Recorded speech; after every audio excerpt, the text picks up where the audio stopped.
முதன்மையான செய்திகள் பலவற்றை பார்க்கலாம். சென்னை மற்றும் புறநகர் பகுதிகளில் நேற்று இரவு முதல் பரவலாக மழை பொழிந்தது. சென்னையில் கோயம்பேடு, வடபழனி, கிண்டி, வேளச்சேரி, மடிப்பாக்கம், சைதாப்பேட்டை, கோடம்பாக்கம், நுங்கம்பாக்கம், எழும்பூர், சென்ட்ரல் உள்ளிட்ட பகுதிகளில் 1 மணி நேரத்திற்கும் மேலாக இடியுடன் கூடிய கனமழை பெய்தது. இதன் காரணமாக சாலைகளில் மழைநீர் தேங்கியதால் வாகன ஓட்டிகள், பொதுமக்கள் அவதியடைந்தனர். தாழ்வான இடங்களில் மழைநீர் புகுந்ததால் குடியிருப்பு வாசிகள் இன்னலுக்கு உள்ளாகினர். இதேபோன்று புறநகர் பகுதிகளான தாம்பரம், பல்லாவரம், மாதவரம் உள்ளிட்ட பகுதிகளிலும் நேற்று இரவு முதல் பரவலாக மழை பெய்தது.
கனமழையால் நிலச்சரிவு உள்ளிட்ட பல்வேறு பாதிப்புகளை இமாச்சல பிரதேசம் சந்தித்தது. மழை பாதிப்பால் இதுவரை 72 பேர் உயிரிழந்தனர். 7500 கோடி மதிப்பிற்கு இழப்புகள் ஏற்பட்டுள்ளன. இண்டோரா மற்றும் ஃபடேபூர் ஆகிய பகுதிகளில் மாநில முதலமைச்சர் ஹெலிகாப்டரில் சென்று வெள்ள பாதிப்புகளை ஆய்வு செய்தார். ஹிமாச்சல் பிரதேசத்தில் பெய்து வரும் கனமழையால் புகழ்பெற்ற ஷிம்லா மலை ரயில் பாதை பெரும் சேதத்தை சந்தித்துள்ளது. ஹிமாச்சல் பிரதேசத்தில் தொடர்ந்து பெய்து வரும் கனமழையின் காரணமாக மாநிலம் முழுவதுமே ஸ்தம்பித்துள்ளது. நூற்றுக்கணக்கான இடங்களில் ஏற்பட்டுள்ள நிலச்சரிவால் வீடுகள், ஆன்மீக வழிபாட்டு தலங்கள் கடும் சேதங்களை சந்தித்துள்ளன. இந்த பாதிப்பில் புகழ்பெற்ற ஷிம்லா மலை ரயில் பாதையும் தப்பவில்லை. கல்கா முதல் ஷிம்லா வரை இயக்கப்படும் மலை ரயில் பாதையில் பல இடங்களில் தண்டவாளங்கள் சேதமடைந்துள்ளன. 100 ஆண்டு கால பழமையான மலை ரயில் பாதையை சீரமைக்க 15 கோடி ரூபாய் வரை செலவாகும் என அதிகாரிகள்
வங்கிகளில் வாடிக்கையாளர்களால் உரிமை கோரப்படாத பணம் குறித்த விவரங்களை அறிந்து அதை திரும்ப பெற பிரத்யேக இணையதளத்தை ரிசர்வ் வங்கி அறிமுகப்படுத்தியுள்ளது.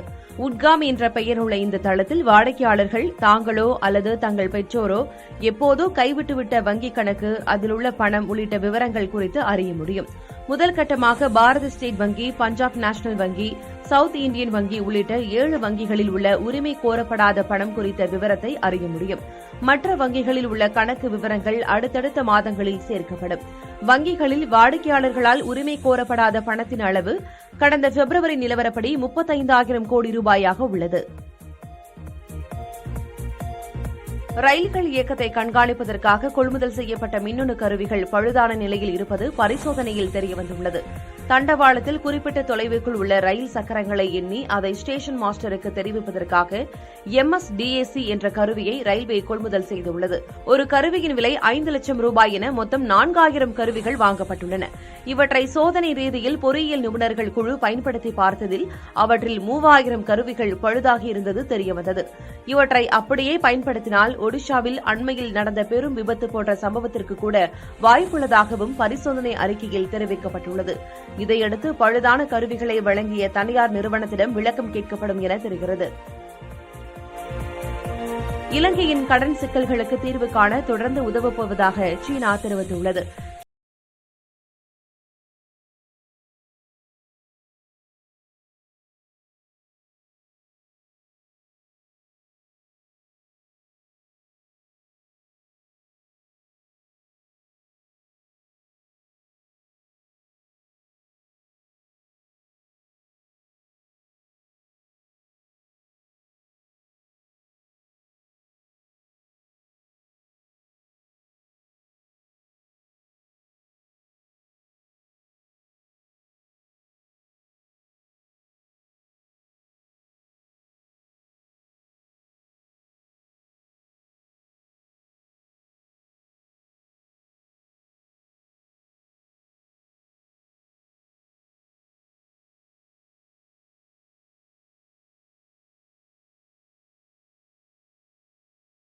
இடைக்கால அரசின் மேற்பார்வையில் இன்னும் சில மாதங்களில் நாடாளுமன்ற தேர்தல் நடைபெறவுள்ளது.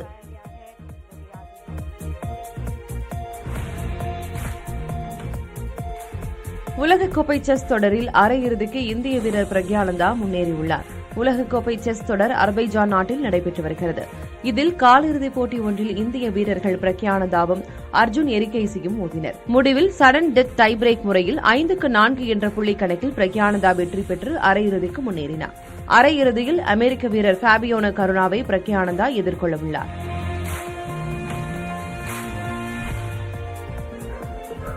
தன்னுடைய முதல் படத்தை போன்று கடைசி படமும் மிகப்பெரிய வெற்றியை தேடித் தந்துள்ளதாக நடிகர் உதயநிதி ஸ்டாலின் தெரிவித்துள்ளார். சென்னையில் மாமன்னன் திரைப்படத்தின் 50வது நாள் விழா நிகழ்ச்சி நடைபெற்றது. இதில் பங்கேற்று பேசிய நடிகர் உதயநிதி ஸ்டாலின், மாமன்னன் திரைப்படத்தில் நடிகர் வடிவேலு நடிக்கவில்லை என்றால் படத்தை கைவிட்டுவிட்டு வேறு கதையை எடுக்கலாம் என்று தானும் இயக்குநர் மாரி செல்வராஜும் எண்ணியதாக குறிப்பிட்டார்.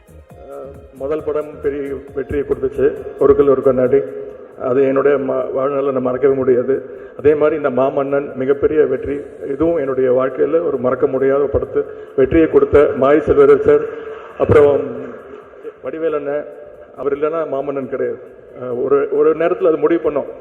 இந்த கதை முடிவாயிடுச்சு, வடிவேல் சார் தான் நடிக்க போகிறாரு இந்த மாமன்னன் கேரக்டர்னு முடிவாயிடுச்சு. அதுக்கப்புறம் அவர் கதை கேட்டுட்டு பிடிக்கலன்னு சொன்னால் என்ன பண்ணலாம் அப்படின்னும் போது, இல்லை அதை ட்ராப் பண்ணிட்டு வேறு படம் பண்ணலாம் அப்படின்றதான் எங்கள் மைண்ட் செட்டாக இருந்துச்சு. அப்புறம் வடிவேலன் இந்த படத்தோட கதையை கேட்டுட்டு நான் பண்ணுறேன் அப்படின்னு ஒத்துக்கிட்டதுக்கப்புறம் ஒன்று இந்த படத்துக்கு ப்ளஸ் பாயிண்டாக போயிட்டே இருந்துச்சு. மாமன்னன் திரைப்படத்தின் 6 காட்சிகள் தன்னை உறங்க விடவில்லை என நடிகர் வடிவேலு தெரிவித்துள்ளார். மாமன்னன் திரைப்படத்தின் 50வது நாள் விழாவில் பேசிய அவர், பல நகைச்சுவை படத்தில் நடித்து இருந்தும் இந்த ஒரு படம் மொத்த பெயரையும் வாங்கி தந்துள்ளதாக பெருமிதம் தெரிவித்தார். இது தன்னுடைய வாழ்நாளில் மறக்க முடியாத திரைப்படம் என குறிப்பிட்ட நடிகர் வடிவேலு, ஒவ்வொரு காட்சியிலும் ஜீவன், வலி இருந்ததாகவும் இதுபோன்ற நிறைய படங்களை எடுக்க வேண்டும் என கேட்டுக் கொண்டார்.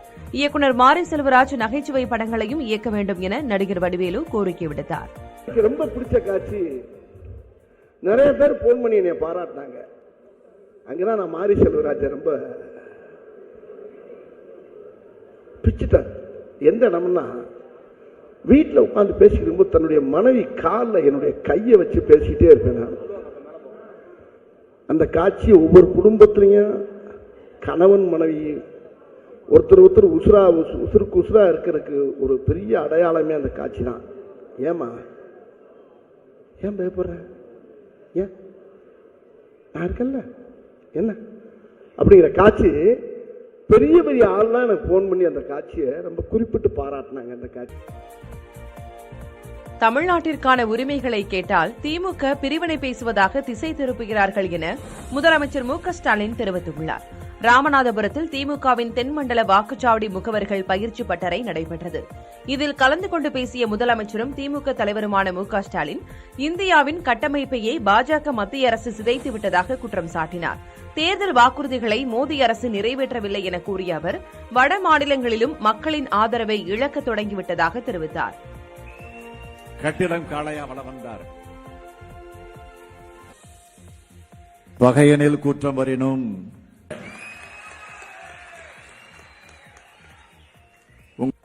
தொலையான் என்ற கலித்தொகைக்கு இலக்கணமா இப்ப மீசை கிருதாவோட தாடியும் சேர்ந்துருச்சு.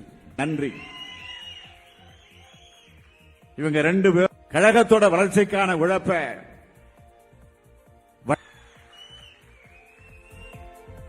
நம்ம எல்லாம் உடன்பிறப்பேன் அழைச்சி ஒரு குடும்பமாக்கிய தலைவர் கலைஞரோட கனவு கண்டால் அந்த கனவை நிச்சயம் நிறைவேற்றிய காட்டுவோம்.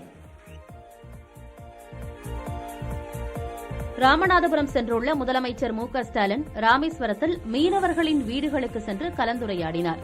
ராமேஸ்வரம் நோக்கி காரில் சென்ற அவர் வழியில் காரிலிருந்து இறங்கி சேதுபதி நகர், அக்காள் மடம் ஆகிய மீனவ குடியிருப்பு பகுதிகளுக்கு சென்றார். அங்கு மீனவ மக்களை சந்தித்த முதலமைச்சர் ஸ்டாலின் நலத்திட்ட உதவிகள், அரசின் திட்டங்கள் முறையாக வந்தடைகிறதா என கேட்டறிந்தார். மேலும் மீனவர்களின் வீடுகளுக்கு சென்று மீன்பிடி தொழில் குறித்தும் கலைஞர் உரிமை தொகைக்கு விண்ணப்பம் வழங்கிவிட்டீர்களா எனவும் பேசினார். அதன் பிறகு அங்கிருந்த குழந்தைகளிடமும் பேசிவிட்டு புறப்பட்டுச் சென்றார். அமைச்சர் செந்தில் பாலாஜிக்கு எதிராக அமலாக்கத்துறை தாக்கல் செய்த வழக்கை எம்பி எம்எல்ஏக்கள் மீதான வழக்குகளை விசாரிக்கும் சிறப்பு நீதிமன்றத்துக்கு மாற்றி சென்னை முதன்மை அமர்வு நீதிமன்றம் உத்தரவிட்டுள்ளது. சட்டவிரோத பண பரிமாற்ற தடை சட்ட வழக்கில் அமைச்சர் செந்தில் பாலாஜியை அமலாக்கத்துறை கைது செய்திருந்தது. செந்தில் பாலாஜியை காவலில் எடுத்து விசாரித்த அமலாக்கத்துறை குற்றப்பத்திரிகையையும் தாக்கல் செய்தது. இதனைத் தொடர்ந்து அவர் மீண்டும் புழல் சிறையில் அடைக்கப்பட்டார்.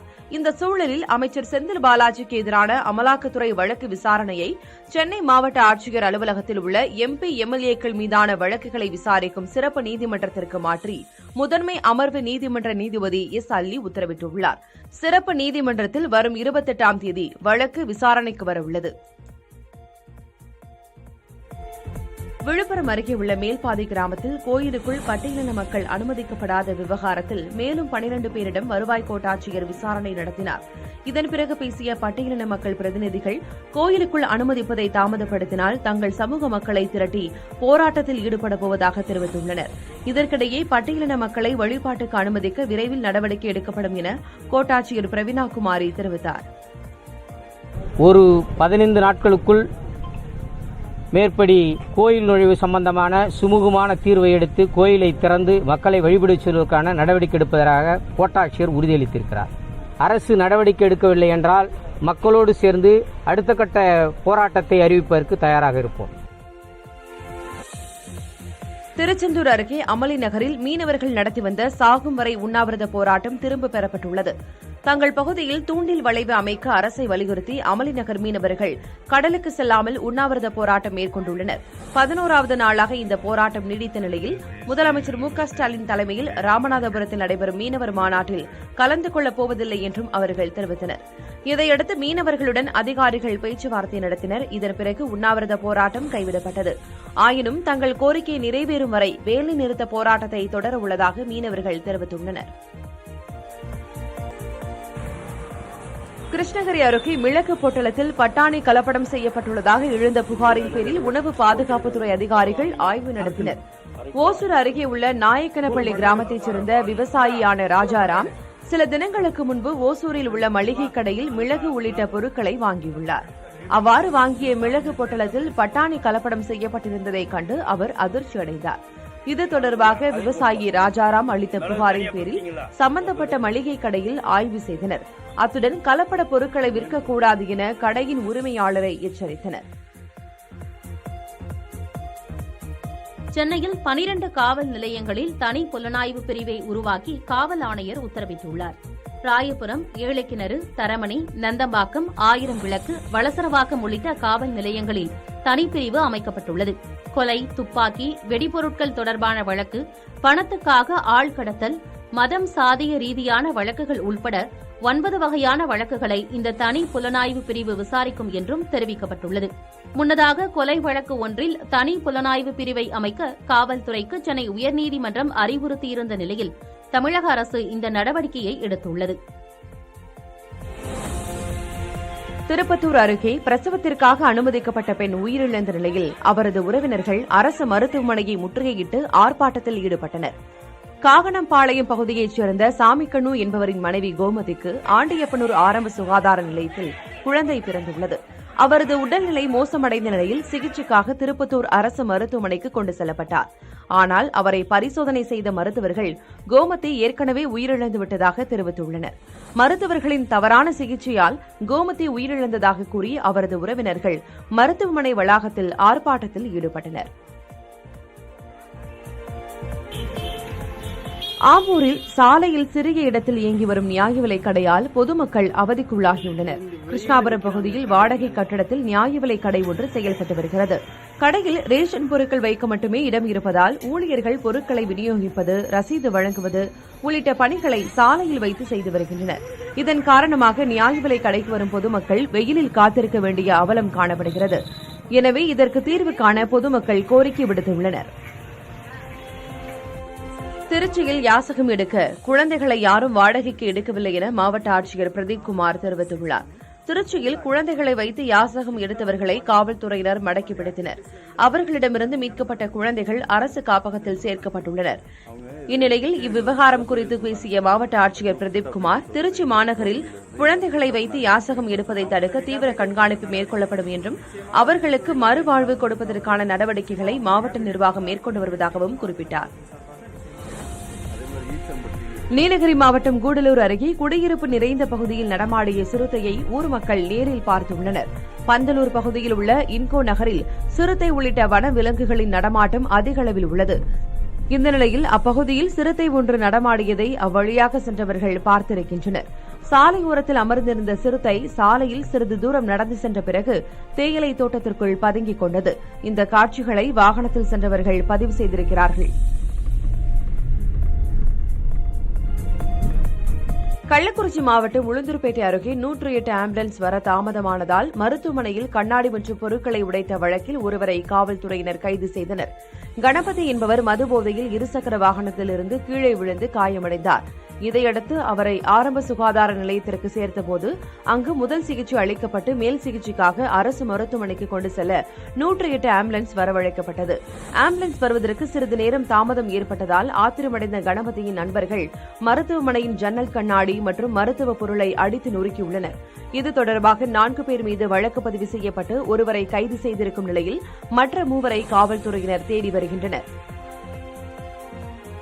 சட்டமன்ற தேர்தல் தேதி அறிவிக்கும் முன்பே சத்தீஸ்கர் மற்றும் மத்திய பிரதேச மாநிலங்களின் முதற்கட்ட வேட்பாளர் பட்டியலை பாரதிய ஜனதா கட்சி வெளியிட்டுள்ளது. சத்தீஸ்கரில் முதற்கட்டமாக 21 தொகுதிகளுக்கான வேட்பாளர்களையும் மத்திய பிரதேசத்தில் 39 தொகுதிகளுக்கான வேட்பாளர்களையும் பாஜக அறிவித்துள்ளது. இரு மாநிலங்களிலும் அடுத்த ஆண்டு தொடக்கத்தில் சட்டமன்றத்தின் பதவிக்காலம் முடிய உள்ளது. பிரதமர் மோடி தலைமையில் புதன்கிழமை நடைபெற்ற கூட்டத்தில் முதற்கட்ட பட்டியலுக்கு ஒப்புதல் பெறப்பட்டதாக தகவல் வெளியாகியுள்ளது. சென்னையில் வரும் 26ஆம் தேதி முதல் 10 நாட்கள் மலேசிய உணவு மற்றும் கலாச்சார திருவிழா நடைபெறவுள்ளதாக மலேசிய துணை தூதர் சரவணகுமார் தெரிவித்துள்ளார். இது தொடர்பாக செய்தியாளர்களிடம் பேசிய அவர், மலேசிய நாட்டின் உணவு வகைகள், கலாச்சாரத்தை தமிழ்நாடு மக்கள் அறிந்து கொள்ள ஏதுவாக இந்த நிகழ்வு நடத்தப்படுவதாக குறிப்பிட்டார். நிகழ்ச்சியில் மலேசிய உணவு கலை நிபுணர்கள் பங்கேற்று பாரம்பரிய உணவுகளை பரிமாற உள்ளதாகவும் மலேசிய கலைஞர்களின் கலை நிகழ்ச்சிகளும் இடம்பெறும் என கூறினார். இதனிடையே பத்திக் ஏர் என்ற விமான நிறுவனம் வரும் 24ஆம் தேதி முதல் சென்னை கோலாலம்பூர் இடையே விமான சேவையை இயக்க உள்ளதாகவும் இது இரு நாட்டு மக்களுக்கு பயனுள்ளதாக அமையும் என்றும் தெரிவித்தார். கன்னியாகுமரி மாவட்டத்தில் பாத யாத்திரை மேற்கொண்டு வரும் பாஜக தலைவர் அண்ணாமலையிடம் மதுக்கடைகளை மூட நடவடிக்கை எடுக்குமாறு பெண்கள் கோரிக்கை விடுத்தனர். என் மண் என் மக்கள் என்ற பெயரில் பாத யாத்திரை மேற்கொண்டு வரும் அண்ணாமலை கன்னியாகுமரி மாவட்டம் சுவாமியார் மடம் பகுதிக்கு வந்தார். முன்னாள் மத்திய அமைச்சர் பொன் ராதாகிருஷ்ணனுடன் வந்த அண்ணாமலையை சூழ்ந்து கொண்ட ஏராளமான பெண்கள் மதுக்கடையால் நிம்மதி இல்லை என்றும் எனவே அதனை மூட வேண்டும் என்றும் வலியுறுத்தினர்.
மாநிலம் பூரியில் மத்திய நிதியமைச்சர் நிர்மலா சீதாராமன் கலந்து கொண்ட நிகழ்ச்சியில் மூவர்ண கொடியின் நிறத்தில் மாணவர்கள் ஒன்றிணைந்து இந்திய வரைபடத்தை காட்சிப்படுத்தினர். மத்திய சமஸ்கிருத பல்கலைக்கழகத்தில் நடைபெற்ற நிகழ்ச்சியில் மத்திய அமைச்சர்கள் நிர்மலா சீதாராமன் மற்றும் தர்மேந்திர பிரதான் ஆகியோர் பங்கேற்றனர். நாட்டின் ஒற்றுமையை பறைசாற்றும் வகையில் பள்ளி கல்லூரி மாணவர்கள் ஒன்றிணைந்து தேசிய கொடி நிறத்தில் இந்திய வரைபடத்தை காட்சிப்படுத்தினர். அரசியல்வாதிகளை விட அமலாக்கத்துறையினர்தான் அரசியலில் நேரடி தாக்கத்தை ஏற்படுத்துவதாக தேசியவாத காங்கிரஸ் தலைவர் சரத்பவார் விமர்சித்துள்ளார். மகாராஷ்டிராவில் தேசியவாத காங்கிரஸ் கட்சித் தலைவர் சரத்பவாரை அஜித் பவார் சந்தித்து பேசியது மாநில அரசியலில் பரபரப்பை ஏற்படுத்தியது. இந்நிலையில் செய்தியாளர்களுக்கு பேட்டியளித்த சரத்பவார் அஜித் பவாருடனான சந்திப்பு உறவினர் என்ற முறையில் நடந்த சந்திப்பு என்றார். தொடர்ந்து பேசிய அவர் அரசியல் எதிரிகளை பழிவாங்க சிபிஐ, அமலாக்கத்துறை போன்ற விசாரணை அமைப்புகளை மத்திய அரசு பயன்படுத்தி வருவதாகவும் அரசியல்வாதிகளை விட இந்த அமைப்புகள்தான் அரசியலில் நேரடி தாக்கத்தை ஏற்படுத்துவதாக விமர்சித்துள்ளார். மலேசியாவில் சிறிய ரக விமானம் நெடுஞ்சாலையில் மோதி வெடித்து எரிந்ததில் 8 பேரும், விமானம் மோதியதில் சாலையில் சென்ற 2 பேரும் உயிரிழந்தனர். மலேசியாவின் சுற்றுலா தீவான லாங்கவியில் இருந்து தனியார் வாடகைக்கு எடுக்கப்பட்ட சிறிய ரக விமானத்தில் 8 பேர் இருந்ததாக தெரிகிறது. கோலாலம்பூர் நோக்கி பறந்த விமானம் திடீரென கட்டுப்பாட்டை இழந்து செலங்கார் என்ற பகுதியின் நெடுஞ்சாலையில் மோதி தீப்பிடித்தது. விமானத்தில் இருந்து கரும்புகை இழந்தது. இந்த விபத்தில் விமானத்தில் இருந்தவர்கள் அனைவரும் உயிரிழந்ததாக அஞ்சப்படுகிறது. மேலும் சாலையில் விமானம் மோதிய போது கார் மற்றும் இருசக்கர வாகனத்தில் சென்றவர்கள் மீது மோதியதில் 2 பேர் உயிரிழந்தனர்.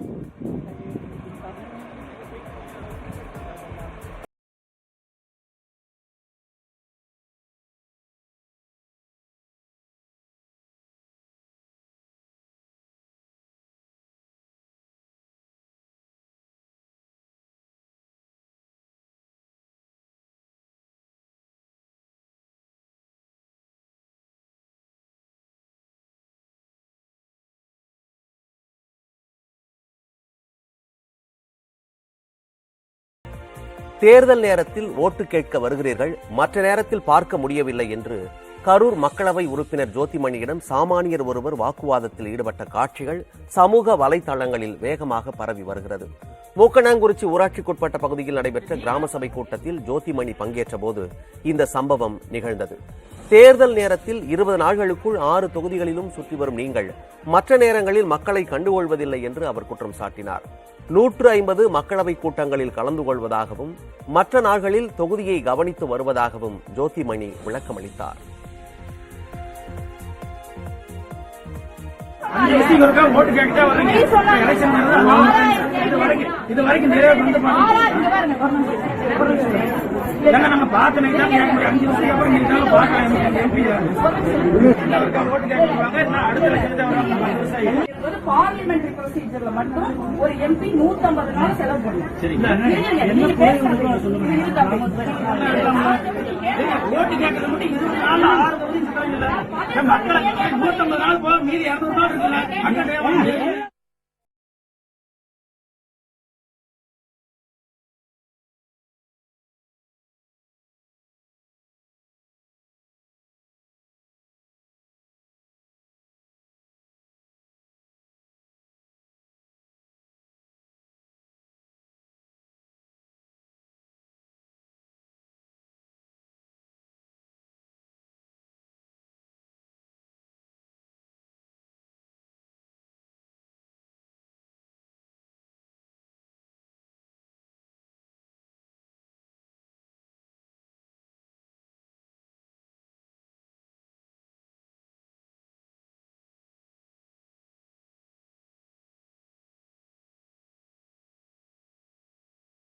மோதல் ஏற்பட வாய்ப்புள்ளதாகவும் நீதிபதிகள் தெரிவித்தனர். அரசின் துறைகள் ஒருங்கிணைந்து யானைகள் வழித்தடத்தில் உள்ள இடங்களை கையகப்படுத்தவும் நீதிபதிகள் உத்தரவிட்டனர்.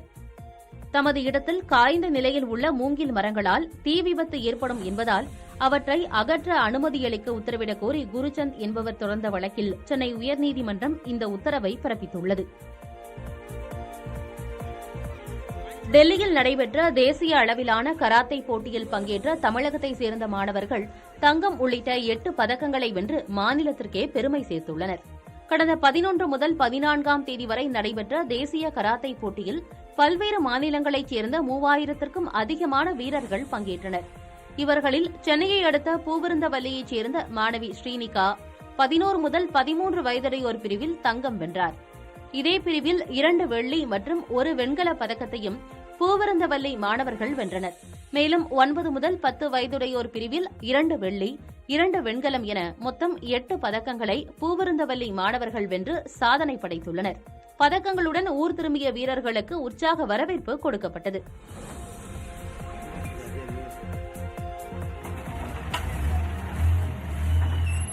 சென்னை போரூர் அருகே 2 ஆண்டுகளுக்கு மேல் நடைபெற்று வரும் பாதாள சாக்கடை பணிகளால் பொதுமக்கள் கடுமையாக அவதிக்குள்ளாகி வருகின்றனர். சென்னை மாநகராட்சியில் வளசரவாக்க மண்டலத்திற்கு உட்பட்ட 150வது வார்டில் செட்டியார் அகரம் பகுதியில் நடைபெறும் பாதாள சாக்கடை பணிகளுக்காக சாலைகள் சேதமுற்று காணப்படுகின்றன. குண்டும் குழியுமான சாலை, திறந்து கிடக்கும் கால்வாய்கள், புழுதி பறக்கும் நிலை என பொதுமக்கள் கடும் இன்னலுக்கு ஆளாகி வருகின்றனர். போதிய பாதுகாப்பு வழிமுறைகளை கடைபிடிக்காமல் பணிகள் நடைபெற்று வருவதால் விபத்துகள் நேரிடும் அபாயம் காணப்படுவதாக பொதுமக்கள் குற்றம் சாட்டுகின்றனர். எனவே போதிய தடுப்புகள் அமைத்து பணிகளை மேற்கொள்வதோடு பணிகளை துரிதப்படுத்தி முடிக்குமாறு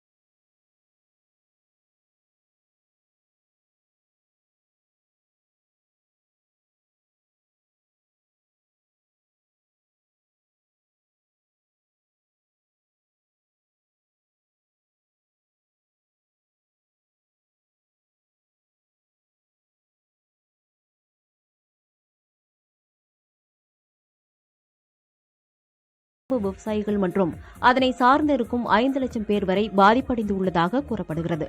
முதலமைச்சர் மற்றும் வேளாண் துறை அமைச்சரை சந்தித்து கோரிக்கை வைக்கவும் விவசாயிகள் முடிவு செய்தனர். கட்டாயம் போக மாதிரி அவங்க சரியாகலைன்னா போராட்டம் பண்ணுவோம். அதுக்கு நாங்கள் பேசி முடிச்சுப்போம். எல்லாரும் ஒத்துழைப்பு தருவாங்க. நீங்களே பார்த்துருப்பீங்க, தொலைக்காட்சி நிறுவனம் உங்களாம் பார்த்துருப்பீங்க. அவங்க பேசுனதோட நோக்கத்தை தெரிஞ்சுப்பீங்க. முதல்ல சுமூகமாக போயிட்டு அப்புறம் அவங்களுடைய நடவடிக்கை என்னன்னு தெரிஞ்சுக்கிட்டு அடுத்த கட்ட போராட்டத்தை அறிவிக்க. மதுரை மாவட்டம் மேலூரில் உலக அமைதி வேண்டியும் மத நல்லிணக்கத்தை வலியுறுத்தியும் அமைதி ஊர்வலம் மற்றும் அன்னதானம் நடைபெற்றது. வள்ளலார் சமூக அறக்கட்டளை சார்பில் நடைபெற்ற நிகழ்ச்சியில் மும்மதத்தைச் சேர்ந்த மதகுருமார்கள் கலந்து கொண்டனர். செக்கடி பஜாரில் தொடங்கிய ஊர்வலம் வள்ளலார் சமூக அறக்கட்டளை வளாகத்தில் நிறைவடைந்தது. கடலூர் மாவட்டம் மேலப்பாளையூரில் சர்க்கரை ஆலையின் கோட்ட அலுவலகத்தை முற்றுகையிட்டு விவசாயிகள் காத்திருப்பு போராட்டத்தில் ஈடுபட்டனர். சேத்தியாத்தோப்பில் செயல்பட்டு வரும் MRK கூட்டுறவு சர்க்கரை ஆலை கரும்பை முறையாக கொள்முதல் செய்வதில்லை என விவசாயிகள் குற்றம் சாட்டுகின்றனர். காவல்துறை தரப்பில் பேச்சுவார்த்தை நடத்திய பிறகு விவசாயிகள் கலைந்து சென்றனர். திருச்சியில் ஐஸ்வர்யா நிதி நிறுவனத்தில் முதலீடு செய்து பணத்தை இழந்தவர்கள் மீண்டும் பொருளாதார குற்றப்பிரிவில் புகார் அளித்துள்ளனர். இந்த நிறுவனத்தில் முதலீடு செய்தால் இரட்டிப்பு லாபம் தருவதாக கூறி பல கோடி ரூபாய் மோசடி செய்துள்ளனர். இதன் அடிப்படையில் ஐஸ்வர்யா குழுமத்தின் தலைவர் முருகேசன் உட்பட 3 பேர் கைது செய்யப்பட்ட நிலையில் அவர்கள் பிணையில் வெளியே வந்துள்ளனர். இந்நிலையில் நிறுவனத்திடமிருந்து இதுவரை பணத்தை மீட்டுக் கொடுக்காததால் பாதிக்கப்பட்டவர்கள் 1 ஆண்டுக்கு பின்னர் மீண்டும் புகார் அளித்துள்ளனர். 15 பேரிடம் சுமார் 2.5 கோடி ரூபாய் ஏமாற்றியதாக தெரிவித்துள்ளனர்.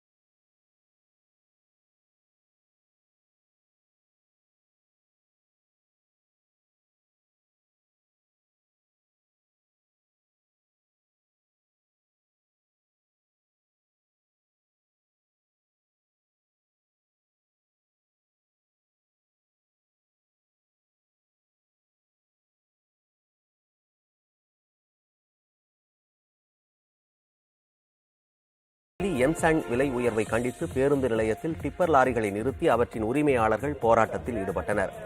திருவக்கரை, நெமிலி, தொள்ளாமூர் உள்ளிட்ட பகுதிகளில் 50க்கும் மேற்பட்ட கல்குவாரிகள், 100க்கும் மேற்பட்ட கிரஷர் தொழிற்சாலை